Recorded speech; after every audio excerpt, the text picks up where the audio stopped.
اگه ازت بپرسم چطوری میتونی یک زبان برنامه‌نویسی بسازی چی میگی؟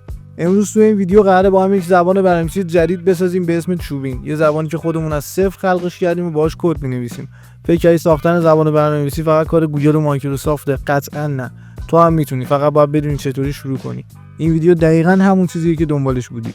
ویدیو رو تا آخر ببین چون هم کلی چیز یاد میگیری و هم می‌بینی چجوری یک زبان واقعی رو خلق می‌کنیم. مطمئنم تا آخر این ویدیو دکمه سابسکرایب رو میزنی. تقریبا تمام زبان‌های برنامه‌نویسی که باشون کار می‌کنیم مثل پایتون، جاوا و زبان‌های خاص‌تر برای یک هدف ساخته میشن. چجوری کامپیوتر رو به زبانی که میفهمه دستور بدیم. و گام اول برای نوشتن یک زبان برنامه‌نویسی که این کار رو انجام بده ساخت لکسر و پارسر هستش. لکسر اولین مرحله در ساخت یک زبان برنامه‌نویسیه. وقتی شما کدی رو می‌نویسید، کامپیوتر باید بفهمه این کد از چه بخش‌هایی تشکیل شده و لکسر این کار رو براتون انجام میده. وظیفه اصلی لکسر اینه که متن ورودی رو به قطعات کوچکتر به نام توکن‌ها تجزیه کنه.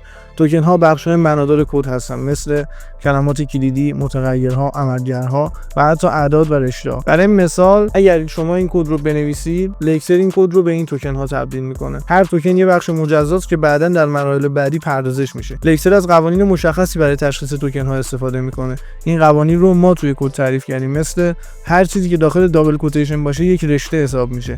هر چیزی که یک عدد باشه به عنوان عدد شناخته میشه. ایف یا ست کلمات خاص که به عنوان کلمات کلیدی شناخته میشن. بدون لکسر کامپیوتر اصلا نمیتونه بفهمه که کدی که نوشتید از چه اجزایی تشکیل شده. حالا که لکسر کد شما رو به توکن ها تبدیل کرد، نوبت به مرحله دوم میرسه، پارسر. پارسر وظیفه داره این توکن ها رو تحلیل کنه و بفهمه کد چه کاری میخواد انجام بده. کد رو بررسی میکنه و مشخص میکنه که آیا کدی که نوشتید درست و منطقی هست یا نه. به زبان ساده، پارسر ساختار دستوری یا سینتکس تری کد شما و زبان برنامه‌نویسیتون رو مشخص میکنه. برای مثال، اگه این کد رو بنویسید set x مساوی 10، پارسر میفهمه که شما میخواید یک متغیر تعریف کنید با set، اسم متغیر x با مساوی یک مقداری بهش اختصاص میدید و اون مقدار متغیر هم 10 هستش. یه مثال دیگه، فرض کنید شما این کد رو مینویسید، پارسر این کد رو اینطور تحلیل میکنه. یعنی شما میخواید یک حلقه تکرار 3 باره ایجاد کنید که در هر تکرار جمله هلو چاپ بشه. فرض کنید میخواید یک کتاب داستان بنویسید.